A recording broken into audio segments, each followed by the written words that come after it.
నమస్తే, నేను మీ సతీష్.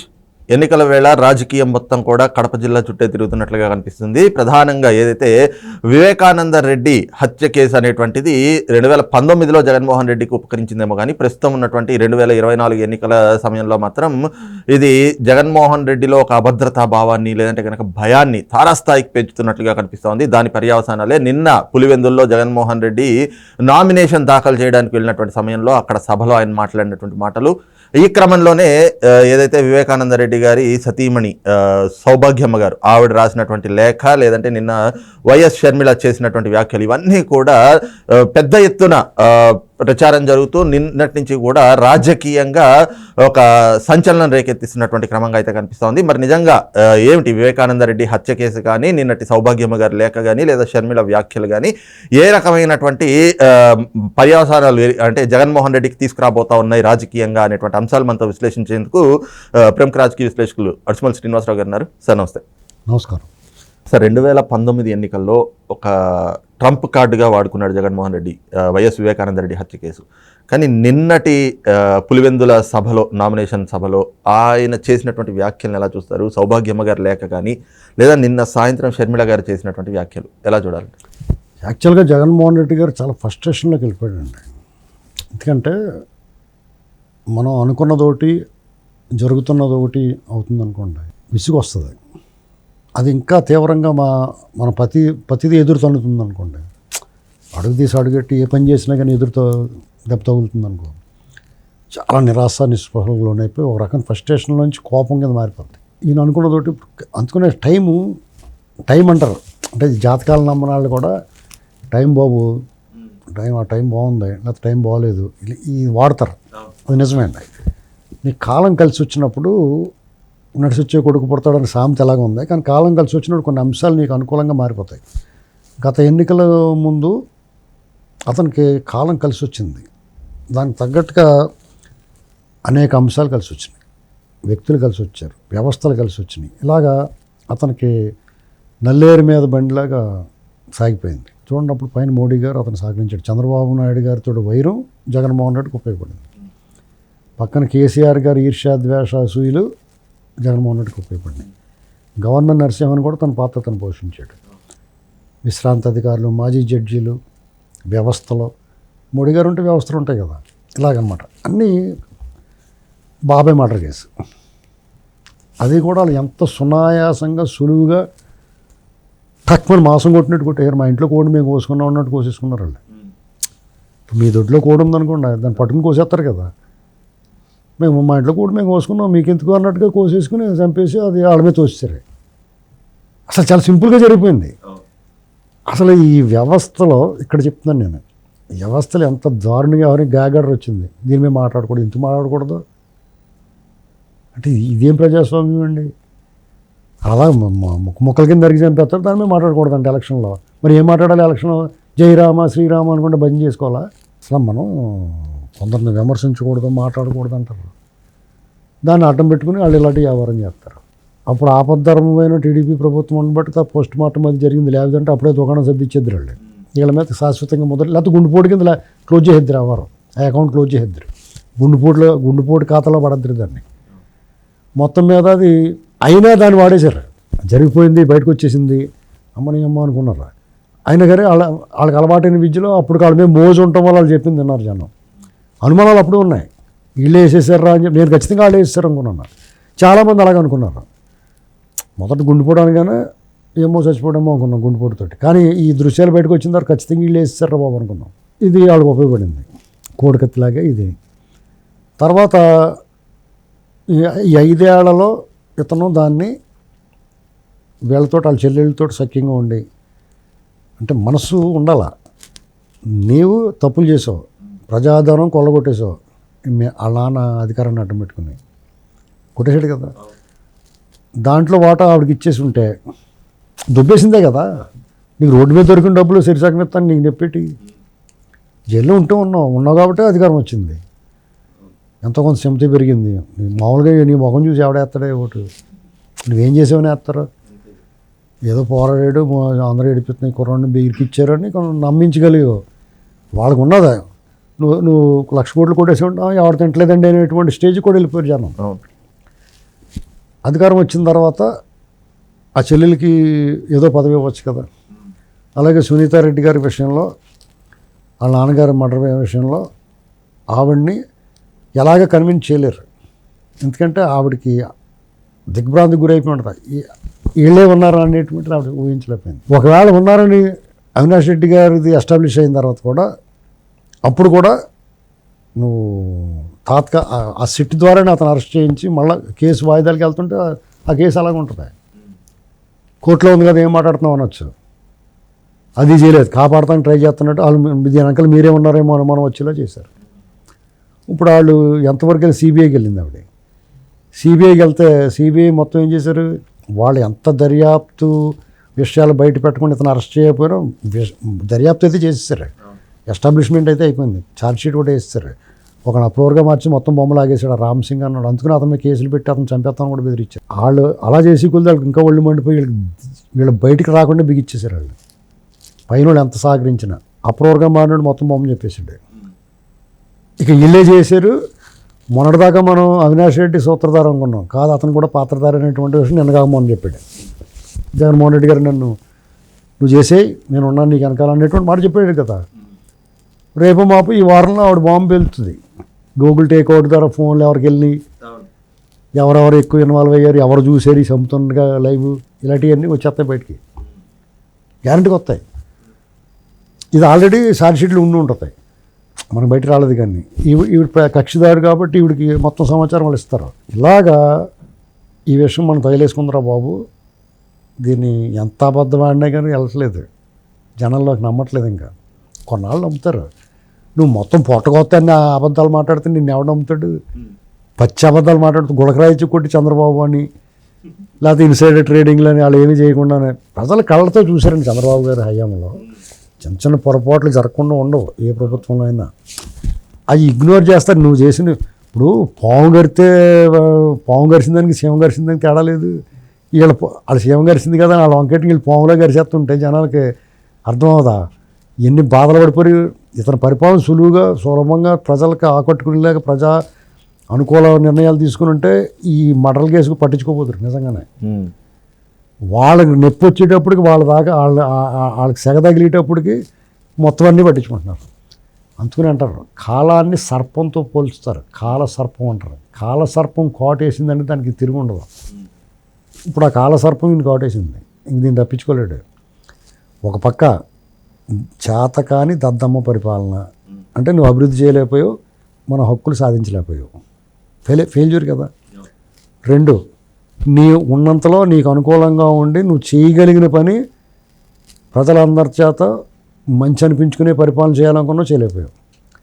నువ్వు పథకాలు ఇస్తున్నాను అంటున్నావు, పథకాల విషయంలో ప్రజలు తీసుకుంటున్నప్పుడు పెడితే తింటాడు, కొడితే పడతాడా? పని ఎరప్పని కూడా చేయడు అంటాను నేను. నీ స్పెషల్ ఏముంది? మీ తాసుమం ఏమైనా కట్టావు అక్కడ? ప్రజలు అంటున్నారు, మనం అంటాం. డబ్బు గతంలో ఉన్నా ఇప్పుడు ఉంటుంది, రేపు ఉంటుంది, ఎవడనే ఇవ్వాలి. ఊరు పసుపు ఊరు కొంకొంత నువ్వు పేరెంట్ చేస్తే నీకు పెద్ద ఏముంటుంది మ్యాటరు. కాబట్టి అది పెద్ద ఇష్యూ కాదు. నీకు ఇసుక పాలసీ శుభ్రంగా ఉందా అని ఎందుకు రద్దు చేసావు? మద్యం, కొండలు దోపి భూములు లాగేసుకోవటం, ఇప్పుడు కొత్తగా ల్యాండ్ టైటిల్ యాక్ట్, ఇలాంటివన్నీ తీసుకొచ్చి అందరికీ అభద్రతా భావంలో నెట్టేసాం. ఇది కాకుండా అడ్డగోలు కేసులు, ఎవడైతే బాధితుడు ఉన్నాడో ఆ నిందితుడు చేయడం, ఎస్సీ ఎస్టీ అట్రాసిటీ కేసులు, అసలు 1-2 కాదు చెప్పుకుంటే మీకు 2 గంటలు నాన్ స్టాప్గా చెప్పుకోవచ్చు అతను చేసిన అరాచకం. ఇవన్నీ జనం అన్ని వర్గాల దూరమని ఎవరిని విడిచిపెట్టు. బ్రాహ్మణులు చూడండి అసలు ఎంత అవమానాలకు గురవుతున్నారు. అంటే నిన్న మొన్న ఆ ప్రైవేటు పెళ్లిలో గొడవ జరిగింది, అది వేరే కదా, చాలా పాపం కదండి. ఇప్పుడు వీళ్ళ ప్రభుత్వం ఉద్దేశపూర్వకంగా శ్రీశైలంలోనూ శ్రీకాకుళంలోనూ రామతీర్థంలోనూ ఎక్కడ మొన్న కాకినాడ పిఠాపురంలోనూ ఇవన్నీ జరిగినాయి కదా, వాళ్ళ మీద దాడులు జరిగినాయి కదా డైరెక్ట్గానే. ఇప్పుడు ఇక్కడ గమనించాల్సింది ఏంటంటే ఒక మాట చెప్పుకోవాలి మనం. బ్రాహ్మణ సామాజిక వర్గం మొదటి నుంచి కాంగ్రెస్ సపోర్ట్గా ఉన్నారు, తర్వాత రాజశేఖర రెడ్డి సపోర్ట్గా ఉన్నారు. జగన్మోహన్ రెడ్డి క్రైస్తవం ఆచరిస్తాడని తెలిసి కూడా అతను మద్దతుగా నిలిచారు. వాళ్ళు ఎలా చూసుకోవాలి నువ్వు? ఓ పక్కన స్వరూపానంద సాక్షాన్ని నమస్కారం పెడతావు కదా, మరి వీళ్ళని ఎందుకు అలా చూస్తావు? నీకు పైగా మొన్న ఎన్నికల్లో రమణ దీక్షితులు గారు పింక్ డైమండ్ అంటే ఈ చిలుకూరు స్వామి నీ కోసం ప్రదక్షిణలు ఎక్కువ చేయమన్నాడు. చంద్రబాబును ఓడించడానికి. ఇలాగా వాళ్ళిద్దరిని అనుసరించి బ్రాహ్మణ సామాజిక వర్గం అంతా వెనక నిలబడ్డారు. ఐవైఆర్ కృష్ణారావు సిగ్గు లేకుండా నీకు సపోర్ట్ చేశాడు, అందులో పదవులు పొంది కూడా. వాళ్ళని ఎలా చూసుకోవాలి నువ్వు? ఓ పక్కన ప్రేతాత్మ ఉండవల్లి అరుణ్ కుమార్ నీ ఏపీ ఉన్నాడు, అతను ఏకంగా టీడీపీ ఎప్పుడూ సీట్ ఇవ్వలేదు బ్రాహ్మణులకు అంటాడు, చరిత్ర మర్చిపోయి. ఏంటండి వాడి గురించి ఒక మాట చెప్తున్నానండి. నేను చిన్నప్పటి నుంచి నా స్నేహితులు బ్రాహ్మణులు ఉన్నారు. నేను ఒకటో తరగతి మా ఊళ్ళో ఒకటో తరగతి నుంచి డిగ్రీ చదివే వరకు నా ఫ్రెండ్స్ ఉన్నారు. వాళ్ళ ఇంట్లో కూడా నా పరిచయాలు ఉన్నాయి. మా గురువులు, మా మాస్టర్లు ఉన్నారు. వాళ్ళ ఇంటికి వెళ్ళినప్పుడు కానీ వాళ్ళతో వ్యవహారం చేసినప్పుడు కానీ సజ్జన సాంగత్యం అనిపిస్తుంది. వాళ్ళ వల్ల కొంత జ్ఞానం వచ్చింది నాకు, కొంత మాట్లాడే విధానం తెలిసింది, ఓ సభ్యత సంస్కారం నేర్చుకున్నాను. ఏమైనా ఆర్థడాక్సికల్గా వాళ్ళు ఏమన్నా కొంచెం శాదస్థాలో లేకపోతే ఏదన్నా ఉంటే అది వేరే కదా. కానీ వాళ్ళు నన్ను ఎప్పుడు చిన్న చూపు చూడలేదు, వాళ్ళ బిడ్డలాగే చూసుకున్నారు. నాకు అందులో ఒక మిత్రుడు ఉంటే వాళ్ళ ఊరు సెలవులకి వెళ్తే నేను వాళ్ళు అంటే బిడ్డలో 15 రోజులు ఉండొచ్చేవాడు నేను. మరి ఒక 50-40 ఏళ్ళ క్రితం 45 ఏళ్ళ క్రితం బ్రాహ్మణులలో శూద్రుల కింద లెక్క కదా మనం రానిస్తారు లోపలికి. ఏమాటగా మాట చెప్పుకోవాలి, వాస్తవం మాట్లాడుకున్నాం. మరి అప్పుడు వాళ్ళు చాలా అభ్యుదయంగా చాలా ఆదర్శవంతంగా ఉన్నారు కదా. వాళ్ళలో ఏం లోపం కనప్పుడు మా గురుగారు ఉన్నాడు, పంతులు గారు, పూజలు అవి చేసి అర్చనలు అవి చేసేవాడు. ఆయన ఇవాళకి కూడా నాతో పాటు ఆయన నా ఏజ్ గ్రూపే, నా 2-3 ఏళ్ళు పెద్ద ఉంటాడు. మేము ఆడుకునే వాళ్ళని కలిసి తిరిగిపోవడం. ఆయన ఎప్పుడైతే గురుస్థానం పొందాడో అప్పటి నుంచి నేను ఆయన కనపడగానే పాద నమస్కారం చేస్తాను. ఆ గౌరవం ఉంటుంది. గుళ్ళోకి వెళ్తే అర్చకులు ఉంటారు, అందరూ హుండీలో వేయమని చెప్తాను. నేను అర్చకుడికే ఇస్తాను. వాళ్ళు ఎలా బతుకుతారు? ఇప్పుడు వాళ్ళు ఎంత కష్టం ఉంటుంది అక్కడ. ఇప్పుడంటే ఏసీలు ఫ్యాన్లు బిగిస్తున్నారు, కానీ గొళ్ళలో ఎంత బుక్కపోతా, ఎంత కష్టం ఉంటుంది. ఉపవాసం ఉండి వాళ్ళు పూజలు చేయాలా? నువ్వేమో ఎంత 4 ఇడ్లీ ఇడ్లీ తినేసి వస్తావు పూజ చేసుకోవడానికి. అవునా కదా? ఇప్పుడు ఆ వాక్శుద్ధి నీ నాలుక మడతడిపోద్ది కదా, వాళ్ళకుంది కదా వాక్శుద్ధి. నీ తరపున వాళ్ళు రికమెండేషన్ కదా దేవుడికి, నీ గోత్రనామాలతో అర్చన చేస్తారు కదా పేగులు తెగిపోయేలాగానే.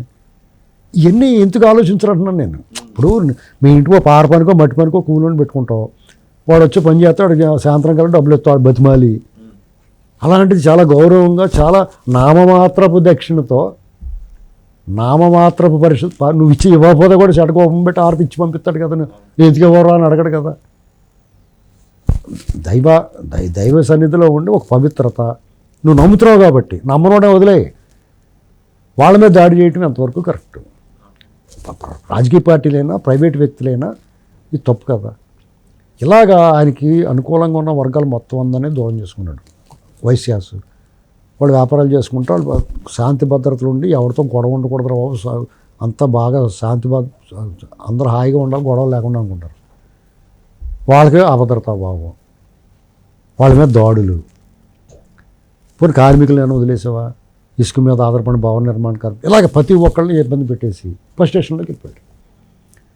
కరెక్ట్గా అదే టైంకి తగులుకున్నారు వీళ్ళిద్దరు. వాళ్ళు దూదేకినట్టు ఎగేస్తున్నారు. అసలు ఒక రకంగా సంతోషించాలి అతను. ఈ రాష్ట్రంలో భయంకరమైన సమస్యలన్నీ పక్కపోయి ఆ మర్డర్ కేసు ఒకటి నడుస్తుంది. ఇతను నోరు మూసుకుంటే అది వాళ్ళే అరుచుకుని మానేస్తారా? ఇతను మళ్ళీ దాన్ని గెలుగుతున్నాడు. గెలిగితే రేపు మాపు నువ్వే చేసావని చెప్పేస్తారు, తీసుకొస్తారు ఆధారాలు వాళ్ళు. ఆవిడ పసుపు చీర కట్టుకుంటే ఏంటి తప్పు కదా? ఆడవాళ్ళ వస్త్రధారణ మీద నువ్వు సీఎం స్థాయిలో ఆపద్ధర్మం అయినా కానీ నువ్వు సీఎం కదా, చీఫ్ మినిస్టర్ కదా, నువ్వు మాట్లాడచ్చా? పైగా నీ సొంత చెల్లెళ్ళ మీద. మన ఇంట్లో ఎవరింట్లోని పసుపు బట్టలు ఉండవా? పసుపు మనం వాడమా? అది ఒక రకంగా బాడీ షేమింగ్ లాంటిది. పసుపు బాడీ షేమింగే. అది అతను దిశ కేసుని అమలు చేయాలా?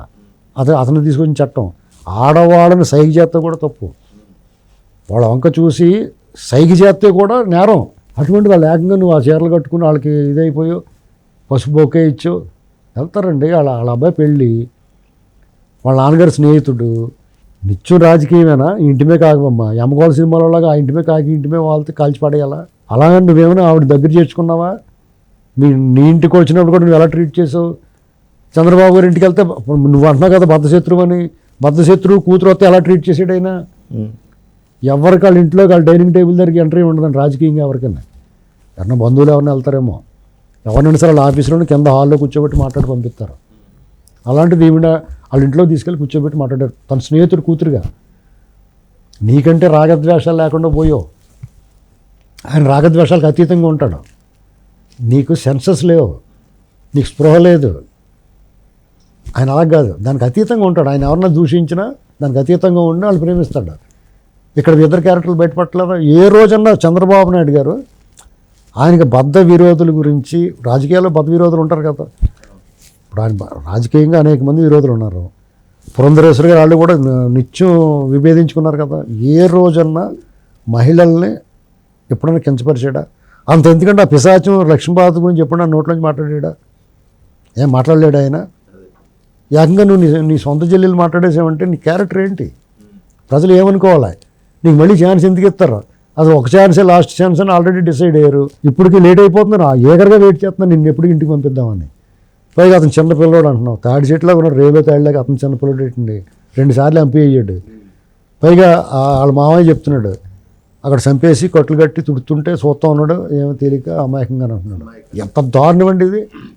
ప్రజల్ని ఇంత మోసం చేస్తారు మీరు అంటే ప్రజలు పిచ్చోళ్ళగా ఉన్నారా? ఆ పిచ్చోళ్ళే మిమ్మల్ని ఇంటికి పంపిస్తారు. మామూలుగా పంపించరు. సింగిల్ డిజిట్ కూడా దాటదు. ఆ సింగిల్ డిజిట్ నీకు 9, 8, 7 సీట్లు వస్తాయి. ఎలా వస్తాయంటే నీ వైరిపక్షం తాలూకు స్వయంకృతం వల్ల, తప్పుదాల వల్ల నీకు ఆ సీట్లు రావాలి తప్ప ప్రజలైతే నువ్వు ఎంత బటన్ నొక్కినా వాళ్ళందరూ కూడా అవన్నీ తీసుకుంటారో, నీ మంచి చెడ్డ కూడా చూస్తారు. ఇలాంటి వాళ్ళు వస్తే రేపు మా భవిష్యత్తు దెబ్బైపోతాం, మా భూములు మావి కాదు, మా బతుకు మా కాదు, ల్యాండ్ టైటిల్ యాక్ట్ అనేటువంటిది అది పీక్ చుట్టేసుకుంటుందండి. కాబట్టి జగన్మోహన్ రెడ్డి గారు ఫ్రస్ట్రేషన్ తగ్గించుకోవాలా. ఇప్పుడు ఓడిపోతాం, ఇంకా దుర్మార్గాలు తెగబడతాడు. అవి ఇలా అప్రమత్తంగా ఉండాలి. రైట్, ఇది చూస్తున్నాం కదా. ముఖ్యంగా ఏదైతే జరుగుతున్నటువంటి పరిణామాలన్నీ కూడా ఏదైతే జగన్మోహన్ రెడ్డిని ఒక కాల సర్పం కాటేసినట్లుగా పరిణమించినాయి. ఈ క్రమంలోనే ఆయన ఒంటి మీద స్పృహ లేనట్లుగా ఆయన మాట్లాడుతూ ఉన్నాడు. ఇవన్నీ కూడా ప్రజలు గమనిస్తూ ఉన్నారు. కాబట్టి ఖచ్చితంగా రేపు ఎన్నికల్లో తమ వజ్రాయుధం లాంటి ఓటు రూపంలో జగన్మోహన్ రెడ్డికి రాష్ట్ర ప్రజలు ఒక గుణపాఠాన్ని అయితే నేర్పబోతా ఉన్నారు అన్నటువంటి భావాన్ని కూడా ప్రముఖ రాజకీయ విశ్లేషకులు అడిసిమల్లి శ్రీనివాసరావు గారు వ్యక్తం చేస్తూ ఉన్నారు. Thank you. నమస్కారం.